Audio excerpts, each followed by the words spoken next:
but they prefer to stay in Ahmedabad, in their own houses. So they are vacant. They were vacant. No, they vacant or whatever they want to do. God alone knows what they want. Okay. So the main thing is, he said that you will not shift to Gandhinagar. So all the ministers were shifted to Gandhinagar. They had no choice. Okay. So that is how then, they took over all the quarters again. And not all our quarters where we were, these were already given to us on a temporary basis. But they would have been handed over again. This happened, this thing. And then in the month of October, I knew that one of the CNCs was going to retire. I was just now marking time. I said, since I'm the next senior most, if I am cleared, because to become a CNC also, you have to be cleared by the government of India. Cabinet committee, they decide, sir? Yes. So you have to be cleared by the cabinet. It's not at CNC level, sir, not up to AVM level, no. Well, not up to AVM level, but up to AVM level, group captain to AVM is done by the Ministry of Defence. But at these levels, at the higher level, yes, it is to be cleared by the cabinet. And so we were just marking time, but suddenly I got a message that you are to come to Delhi and attend the commanders conference. So I said, first time a SASO is going to attend a commanders conference. Special invitation for you. In any case, my CNC was going. He was going to attend. Yeah. So I didn't know what I was going there for. So then I was told that no, you are coming here because your name has gone up to take over as Eastern High Command CNC. So since CNC Eastern High Command is going to be retiring on 1st of November, you attend in his place. So I went to Delhi to attend that commanders conference and kept waiting there. And then suddenly on the 29th of, in fact, the presentation of Eastern High Command was given by me. Even without taking over. And the funniest thing is, I have never been to the East. Okay. I've always been in the West. I knew nothing about Eastern High Command. I've always been in Western High Command or Southwestern High Command or Training Command or something.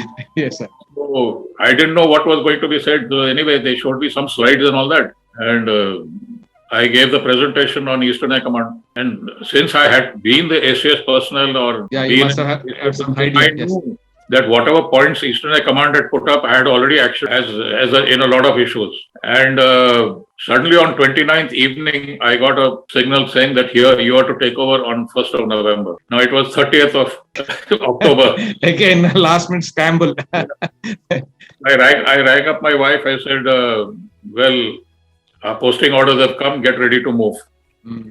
So on 30th morning, I left for Gandhinagar. I reported there. I filled up the forms for my clearance. I told my staff officer, get everything going. On 30th evening, I went back to Delhi along with my wife now. And on 31st morning, I took the flight from Delhi and reached Guwahati by 2 o'clock in the afternoon. And from Guwahati, I took a car and I went to Shillong.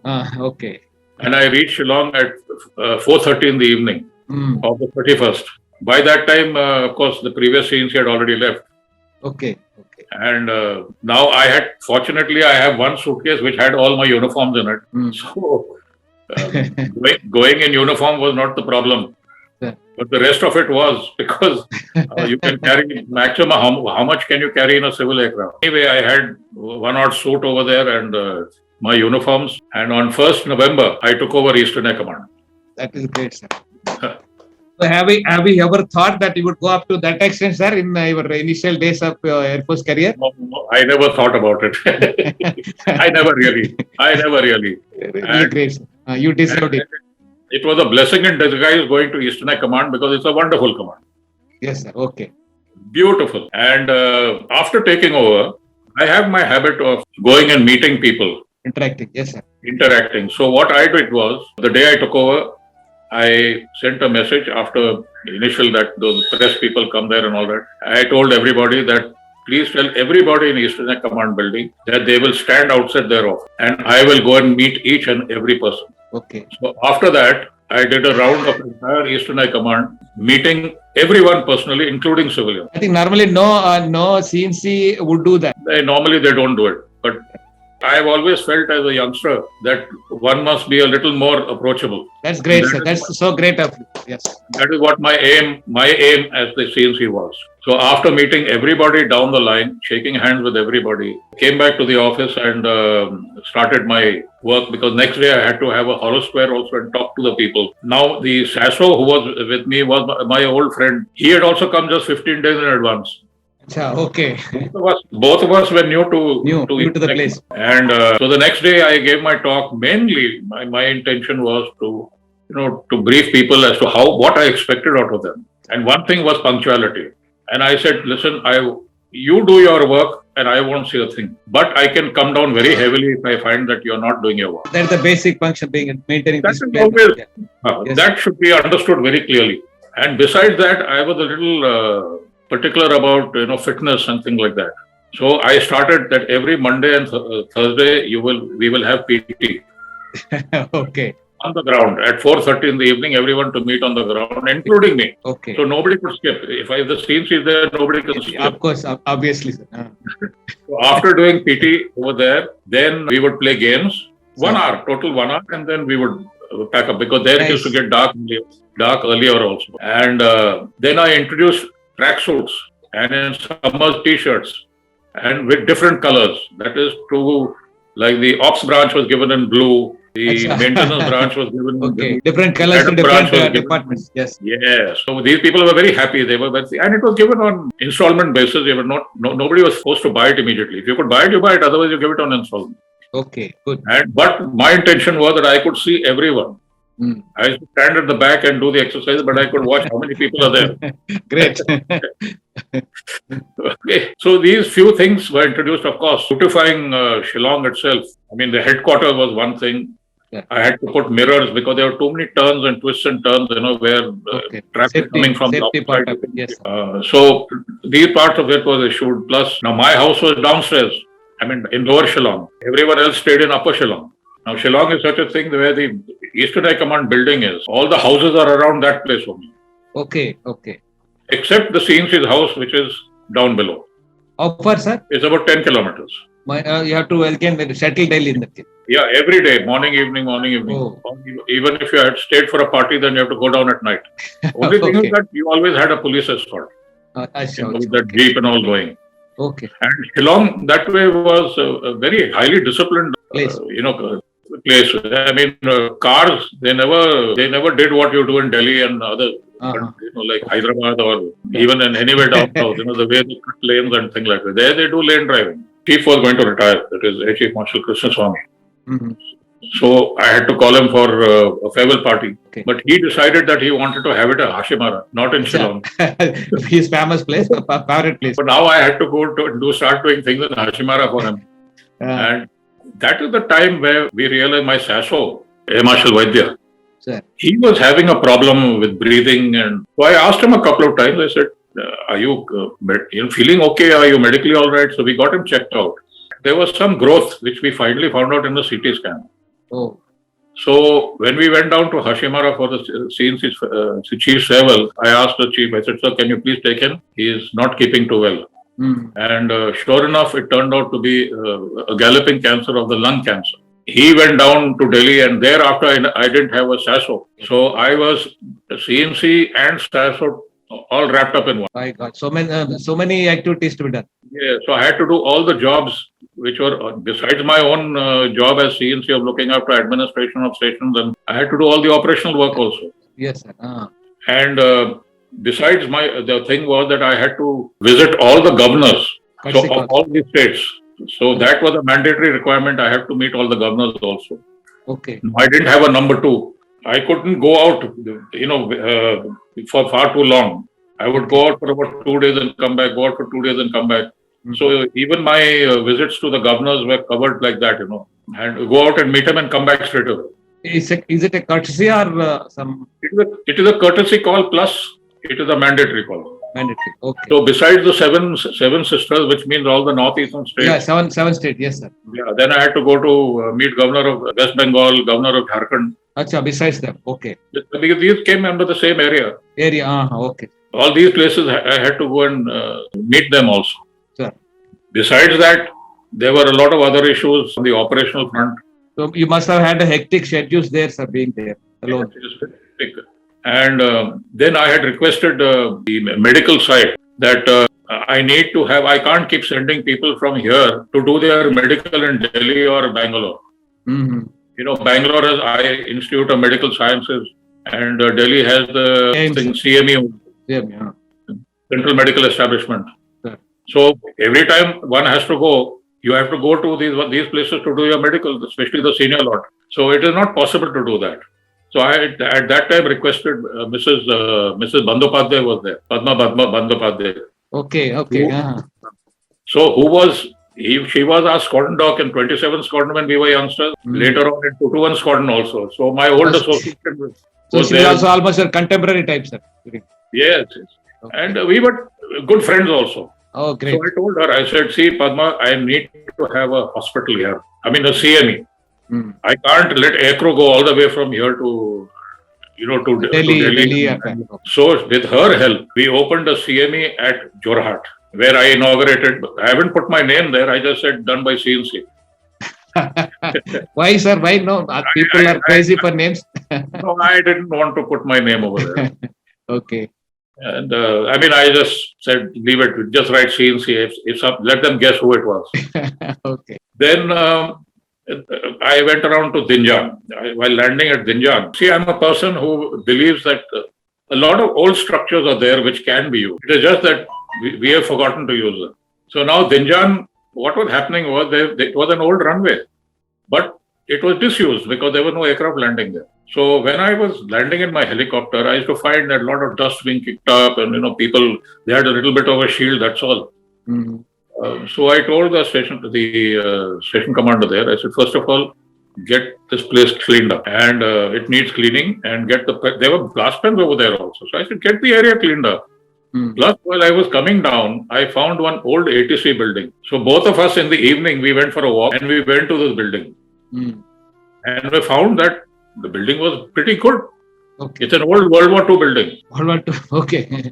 So I told him, I said, see, in another 20 days, I'm going to come back here. You have it cleaned up. So I came back and it was a proper, beautiful building. Okay. Brick was still beautiful, except the wooden structures, like, the wooden flooring and the wooden ladder and all. That had all been eaten up, but otherwise it was a perfectly good building. So I told him, I said, all right, we're going to do this building up. This is going to be your ATC now. And the lower floor, you make your museum, which he was making some other room in his headquarters. You do your museum here, and upstairs you do your ATC. And this runway is going to be done up because I have ideas of doing something with it. I was trying to get UAVs. Okay. So I said I will occupy the UAVs over there. My other thing was, one of my main things was, all these World War II, which is happening now, these World War II airfields are now being activated, which was there in my mind at that time. Okay, I said I'm going to start activating on all these. So, of course, though the building was done up during Air Chief Marshal Major's time, I had released the funds, but it was done during his time. Okay. So his name is over there, but my name is not there. But I can take credit that I'm the one who got this building going up. Great, sir. Great. Then subsequently, we had a problem with Dulan Mukh range. It is the only range where people used to go and do their firing over there, helicopters used to fire. But that was creating a problem because people had started from, it was shared between Arunachal Pradesh and Assam. Plus the river was changing its course. So it was creating a lot of problems, and the officer in charge range had never been there in 2 years. Oh. So first thing I did was to give him a warning and send him there. I said, you will live here now till I am at least CNC Eastern High Command. You will continue to stay here now. Okay. And then after that, so because being a training base, a training command, as you call it, because all the MiG-21s were doing only the OCU, training of youngsters onto the MiG-21s. Okay. And I told them, I said, from now onwards, one day in the month, we are going to carry out a sectorial exercise. Okay. Just like a wartime situation, we will divide the command into two, this lot will put on attacks at this one and this one will put in attacks at the other one. So there was initial lot of this thing, but I said, no, we will go through this because I want you to think operationally also. I don't want you to just keep thinking you're an instructor. Secondly, what I did was I had a discussion with the helicopter chaps and with an army unit. And I told them, I said, we are going to do a commando raid on one of the airfields. Let's see how that airfield reacts. So the first airfield I chose was Tezpur. Okay. Early in the morning, we got the helicopters airborne. I said, you will go low level and you will drop them on the airfield and get out from there. Okay. Let's see what happens. Okay. So now on that particular day of the exercise, all stations were put on high alert. Okay. So all stations were expected to be on high alert. Acha, okay. So this particular lot of people, the helicopter went and landed on their dumbbell, left the army people and they got out. And then they went around the airfield, capturing all the areas. Acha. And finally walked into the AOC's office and captured him. No action from reaction from them, sir. No reaction from anybody. They were shocked. Despite of being put them under alert, they did not take any action. They were expecting only air raids to come. Oh, acha, not ground from the Not ground the level. ground type of things to come. Okay. And this I did it at dawn, Okay. at early morning dawn. Early morning, yes, sir. People they- caught catching them unaware. Yes. After that, the word went around that this CNC is doing this kind of a thing. I think maybe for the first time, I think nobody else must have done this, sir, before. No, nobody had done it. Nobody had done it. So what a creativity you have in that case. Of course, a lot of people ask me, sir, do you think it will happen? I said, why? Why not? Why can't the terrorist people do the same thing? Yeah, ISIS, yes, sir, exactly. we can come and do the same thing at your airfields. Yes, sir. Besides that, what I did was also, you have the dog squads. Now, dog squads, they give you the hybrid, Alsatians and retrievers and all that. Yes, sir. But what was happening was that 2 dogs were sent to me from Srinagar and they are actually on the posted strength. The airman and the dog, they get posted together. They are entitled to come by air. So I got 2 of the dogs coming from Srinagar. Now they are used to those temperatures. You send them to Guwahati, which is a highly humid Entirely place.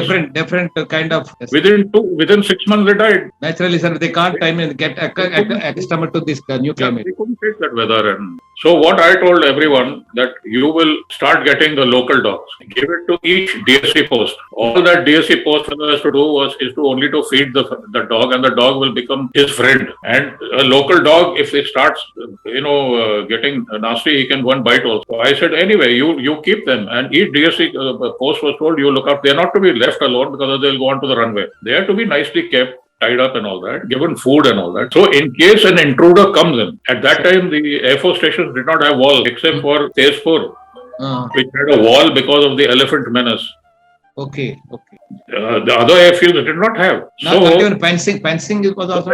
Fencing is there, but you can possibility for intruding. Yes, sir. You can come through the fencing. Yes, sir. In fact, even in phase 4, there is a rivulet going through the airfield. Oh, okay. So the couple of chaps came underwater. Okay. So the fencing is above. They came underwater and they came into our logistics section and took away a few items. So what I did was, again, I put the barbed wire in the water also. So, you are all the time playing chess with people. Yes. If somebody does this, I will do this. Yeah. So that is how I said you keep the dog. The dog will at least warn you, especially in places like Digaru, which is in Amodam. These are all places which are very sensitive. Yes, sensitive. This was also part of my this thing. So it was quite a task actually, monitoring the operational as well as the administration part. And in fact, like I told you that in Bidar I had given those plaques to all the gold in this world. I made each and every squadron one board was made for them, and it was said, put it in your crew room. Because in Bagdogra, I had just taken over, and it was just I had gone for a chief's farewell party to Delhi, which was on 31st of December. And one of the helicopters in Bagdogra, he did some very stupid thing. Young boy, he did low flying, so very low that he scared children who were crossing this thing, and he was flying along the railway track, Bagdogra to Binaguri. And in the bargain, his rotor hit the signal, the post which was there of the railways. My God. And the aircraft and the helicopter Okay. crashed on the just before the platform of the thing and onto the railway. Fortunately, that there was no train there, and I don't know how both these boys survived, but they survived. So I said later on my way back, I went and met both the boys, and I told them, I said, "Is this a stupid thing that you're doing? You almost killed those bloody children also." So anyway, whatever actions had to be taken were taken, and in the month of June itself, people, I know most people in command, they started talking about, I'm likely to go. Okay. They were very happy with the way I was doing things. I forgot to mention, I had something called Open Office Day. Darbar type, sir? Darbar type. Yeah, not a Darbar. I'll tell you now. I told the people, I said, I don't want to do the inspection of your cupboards and all that. I know your files are in a bad shape. What you all are going to do on Sunday, all your families are going to come. Your families are going to come and they're going to walk around the entire command. They've never seen the command building. So your wives, your children, everybody will come, including my office. My office will be open. Let them come and see. Okay. How the CNC is there, what he's doing and enjoying himself. Otherwise, it's a prohibited. Otherwise, it's normally a prohibited area. Yeah. So I had it as an open day. So now it's really good. It gives them a sense of belongingness also to them to see all the things. Yes, sir. Not only that, you suddenly found that all the cupboards were neatly kept after that. Yeah, dual purpose. Dual purpose. So yes, all the men were there. Suddenly they said their wives are going to. I said, I'll let your wives come and see what you people. Okay. You people go home and shout at your wives about not keeping the kitchen clean. Let them come and see. Yeah, innovative idea, sir. Yes. And another thing was that I believed in a lot of trekking. So on a second Saturday when all the children and everyone were free, we used to do a lot of trekking on the mountains in the hills over there. Okay. That's good. So, these are the couple of things which I introduced over there. Anyway, suddenly in the month of July, I got a call from Vice Chief at that time, the same Malik who I had replaced as Sasso in SWAC. He says, Joe, do you know you're coming here to Delhi? I said, no, I don't know anything. And nobody has told me anything. He said, has the chief spoken to you? I said, no, he's not told me anything. He said, you're coming to Delhi and it could be very fast. I said, okay. Is it all right? Anyway, let's see. Let the thing come, then we'll see. 31st July, he was going to retire. So on 30th of July, when I reached Delhi, they told me, Chief tells me, he says, as soon as this is over, you might as well have your farewell. You're coming here immediately. So now on 31st of July, 30th was his party. On 35, I rang up Eastern High Command. I said, please keep my farewell party ready because I'll be leaving at very short notice. And on 31st July, I left in my aircraft, reached Guwahati quite late actually, at about 7:30 at night. Evening. But I told them, I told the helicopters, I said, we are going to Shillong. It had never been done before. So I said, since you are supposed to be operational, you all are operational squadron, and you're supposed to come to Shillong at night also. So we will go. So we got airborne at almost about 8:30 or so, and we went to Shillong at 9 o'clock at night. We landed there, and I said, "Has my signal come?" Okay. So they said, "Signal for what?" So I said, "My posting order, damn it." They said, "I've just been told that my posting is likely to be out." Anyway, it didn't happen. And I told them, I said, please go ahead with my farewell parties or whatever you have to, because I will not have time for all that. Okay. So, because I had to meet the governor also, I had to meet the chief minister. Chief minister gave me also a dinner party. The governor, of course, doesn't give you, but the chief minister gave me a dinner party. The chief secretary was involved. So, I finished all my farewell part of it, and suddenly on 20th of August, a signal came that I am to take over strategic forces with effect from 22nd of August. Only 1 day gap. One day. Okay. So I said, all right. So on 21st morning, I finished off with my hollow square and meeting the people for the last time in Eastern High Command, and immediately left, went to Guwahati, took the flight to Delhi, reached Delhi around 5:30, and now the thing was that my accommodation was not there because the previous CNC of SFC was occupying my house, which I am supposed to take over. So I told them, I said, whatever house you make it temporary arrangements. So temporarily some house was done up in Narayana itself. And the next morning I You see, because it's a tri-service strategic forces, it's a tri-service organization, Army, Navy, Air Force, and it is a vice chief post, equivalent to a vice chief post. Equivalent vice chief. So I have to do the certain thing, like, I'm given outriders and all that. I have to go to India Gate for wreath laying ceremony. Then after that, I have to come back, and then a tri-service guard of honor is given. And after that, the standard taking over procedure, which now the previous CNC had already moved as vice chief, so there was nobody there to hand over or take over or anything of that kind. Okay. And I didn't know anything about what SFC was all about, except that my deputy was an Air Force guy called Air Vice Marshal Tyagi. He was very well genned up. So I started learning about SFC from him. Okay. Then I had to meet. You see, SFC is a Strategic Forces Command, which looks after all the nuclear arsenal of the country. So all the nuclear arsenal doesn't come under the minister. It doesn't come under the defense minister or anything of that kind. It comes directly under the National Security Advisor and the Prime Minister. So it's a very different chain of command. Your chairman, chief of staff committee, that is whoever it is. At my time, it was Admiral Arun Prakash, who was initially my boss.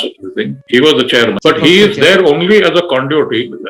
He just passes it. But I am physically got to meet the NSA, who was at that time N.K. Narayanan. Very nice man, very very decent person. Right, sir. Got on very well with him, and he briefed. Here one thing, sir. Who gets elected? Appointed as a NSA, sir, normally. The Prime Minister. Who gets appointed? Which branch?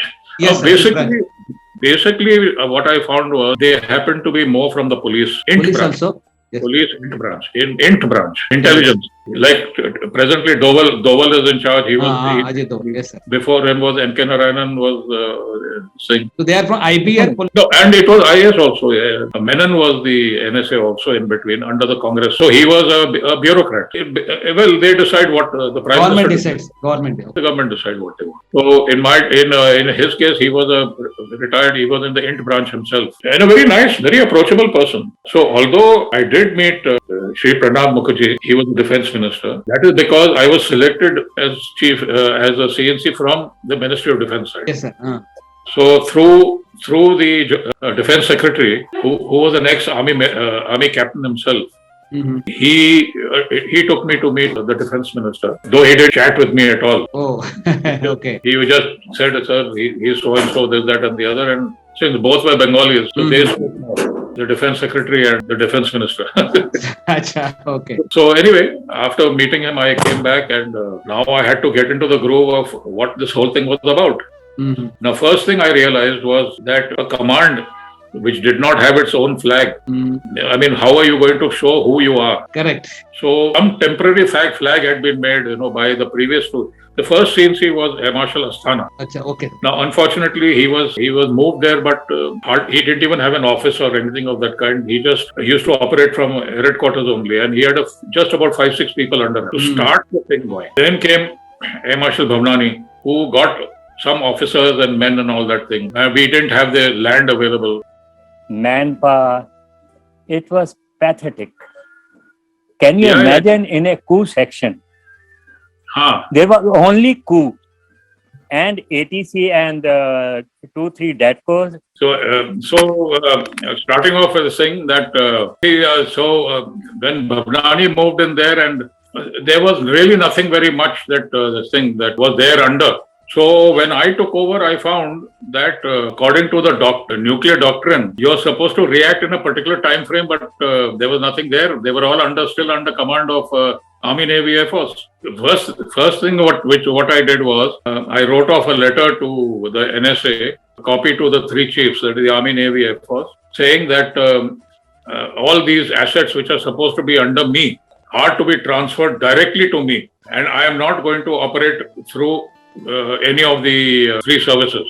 So immediately after that, the missile units of the Army, that is the Prithvi and the Agni, they came under. Okay. And 2 ships of the Navy, which were meant for SFC at that time, they came under command. Okay. And Air Force, of course, they turned around and said that whenever you need it, we'll give it to you, which made sense. Because after all, your aircraft can be put under command anytime. Yes, sir. No much time required. Yeah, so whenever you say you need it, and this I got in writing from all the three headquarters. So I think you are the third. You are the third person in that hierarchy. I mean, this thing. I think your predecessor did not do that one, sir. The things no, you see, the trouble was what was happening was that you see nobody was used to SFC. Okay. We were a different entity altogether. Yes, sir. Secondly, they said, "ठीक है यार, होगा," that kind of thing. So when I put in the pressure and saying that I will not be able to perform unless and until all these come under, then automatically things started moving in this direction. And I had to get a little tough. In fact, I had a number of tough fights with everybody. Okay. And you see, what happened was like the missile units were under the RT, Army RT. Whoever the general in charge was, he wanted to go to visit some of the units. I said, no, you will not go there unless and until you take my clearance. They don't come under you anymore. They are now clear assets. Okay. So, because see, this was a very sensitive command actually. So there had to be a tremendous amount of secrecy involved and things of that kind. And besides this, of course, the Air Force had given one of the SAM-2 sites to strategic forces. So that SAM-2 site was being done up and it's been done up beautifully. Okay. Because as far as funds were concerned for SFC, there was no problem. Okay. And we had an MES which was directly under us. It was not connected to anybody else. That's great. And whatever changes, like for example, billet which was meant for the men, I made them into cubicles. Okay, great. Cubicle where the bed was there, his writing table was there, his cupboard was there. He had his own fan, not that central, two coolers on either side. It was made into proper cubicles, so each one had his own privacy. Similarly, this was also, by the way, done when I was in Eastern Air Command, because the Singapore Air Force was coming. Okay, great. So similarly, on the same lines, I got this one also done. All the houses were done up beautifully. I mean, people can't believe it, what they are staying in palaces over there. Total transformation. Great. And whatever officers mess, everything was beautifully done up, including a VIP room was made, my SFC office was done up. I got, walls raised to a very high extent. A lot of changes were put into that place. Besides that, what I did was all the buildings, since I had Army, Navy and Air Force under me, just as a matter of pride for them, the canteen, the new canteen that was opened up, separately was inaugurated by the Subedar Major. Not by me. Okay. The shopping center was done by the Naval Petty Officer. So that's great. You have a great thoughts of creating a sense of belonging to all your even subordinates. Yeah. And the Essensios mess was opened by my warrant officer. so justice for all. His plaque is put over there. It's really great. Inaugurated by so and so. I think that calls for real leadership qualities of imbibing great qualities in the subordinate. If you got to work together, together, live together, then you these are the things which are not taught in management schools. That's what. I believe firmly that when you meet people personally, yes, sir, is a different issue. Yeah, entirely different. Yes. Going on a station and talking, and it's very simple. You can just give something, but the question is of meeting people. Yeah, personally meeting. Putting your arm around them, making them feel comfortable. So it means a lot, sir, for the people at that level. So if the boss comes and pats or puts a hand around, it means a lot. And mind you, what I did was that people thought, that we are in Delhi and we are in so and so place and nobody is going to bother about us. Yeah. I had all our bada khanas and picnics and everything over there. Oh, great. So that those people got involved. And the army has never seen these kind of a thing, So I think here, sir, I think all the three forces officers were with you, and particularly for army, they have a different culture. Yes. How do you know how different is it from our Air Force, sir, Navy and Army? I made them feel, that we are a family. Mm-hmm. Besides that, there was one army youngster whose baby was born, the first baby to be born in that area. So we gave him a gift. Okay. You are the first person to have a baby over here. Okay, great. So everything was, made So like celebrating life as such, and yes, yes. So this was the administration point of view. Plus, now to have a flag, like I was mentioning, I designed my own flag because that previous flag was, had a different thing. So this, I don't know whether you can see it. Yeah, but if you this can is show. what I designed. Okay, sir. Wait, just a minute. Here. Yeah, there, sir. Yes. Okay. So if you see the triangle, Sir, the center is all the Army. three colors. All the three colors. All the three colors: Army, Navy, and Air Force. Yes, sir. Okay, even in a tri-service thing on top. Yes, sir. Yes. Okay, so this is what basically I designed. So, in fact, when the chairman, Chief of Staff Committee asked me, he said, "That's a very nice design." So I said, "Sir, what is a nuclear? It is a Brahmastra, Yeah. the ultimate weapon. It is the ultimate weapon. So this thing represents the ultimate weapon." Brahmas. So that is how this became the flag now of SFC. So that is being followed, sir, now also? Yeah, it's instituted. Okay, that's great. It's been instituted now. Sir. Our car flag, the flag which is there behind me also is the same. Okay, great. And this has been instituted. Sir. Now, the other point was that now my duties as such. You see, I had to deal with DRDO, with BARC, BAC, because these were the people who were doing the major jobs. Yes, sir. Exactly, sir. Besides the three services themselves. Okay. Then every time we did a firing trial, I had to go to Wheeler Island in Odisha to see how the performance was taking place. So I did see Prithvi firing, Agni firing, and all that. And besides that, the next thing was to find locations.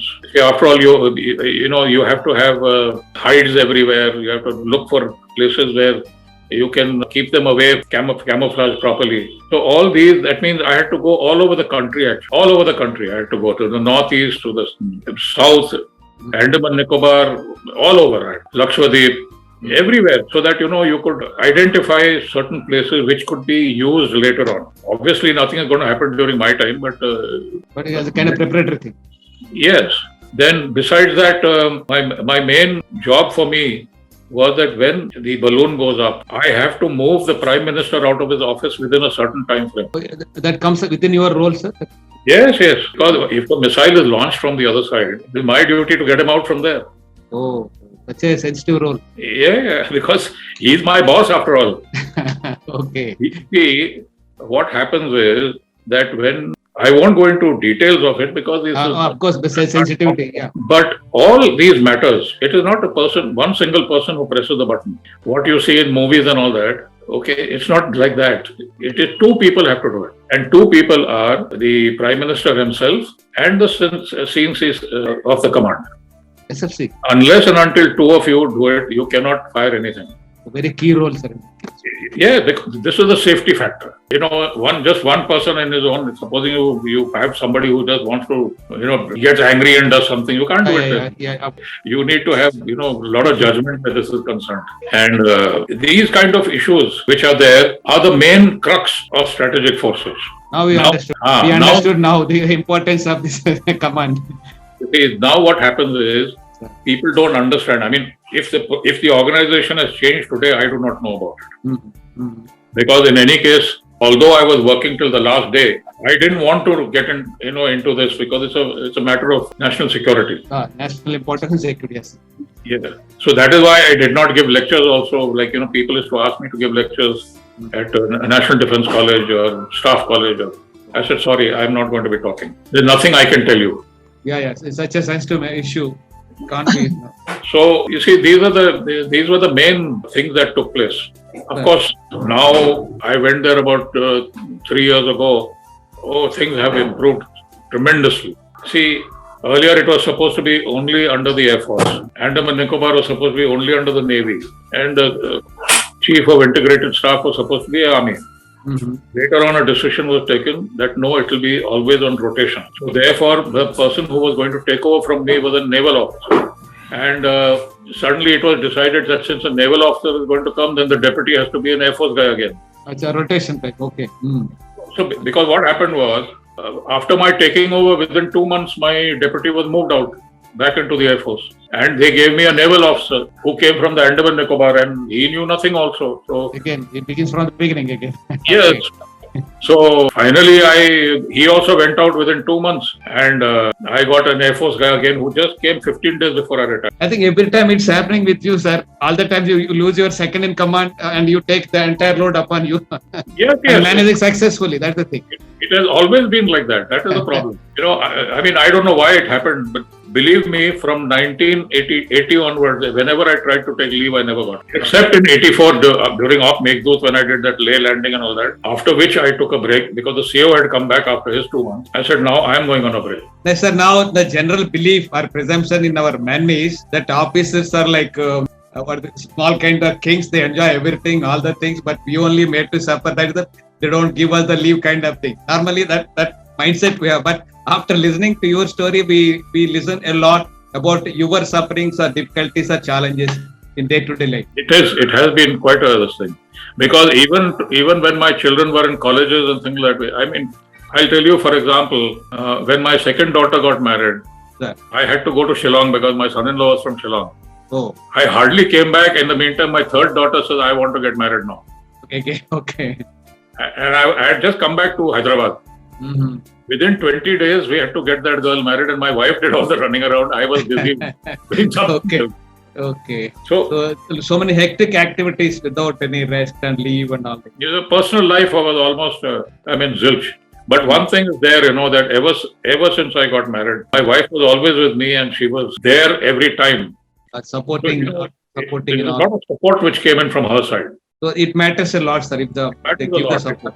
You're alone, your mind keeps playing, and you keep thinking, why is it happening only to me? Yes, no, it happened to me every time, but because she was with me, we went through it together, and it didn't make much of a difference. Yes, we left in 1 day or half a day or whatever it was. So but I think we should salute Madam for her unconditional support in all your activities throughout your journey.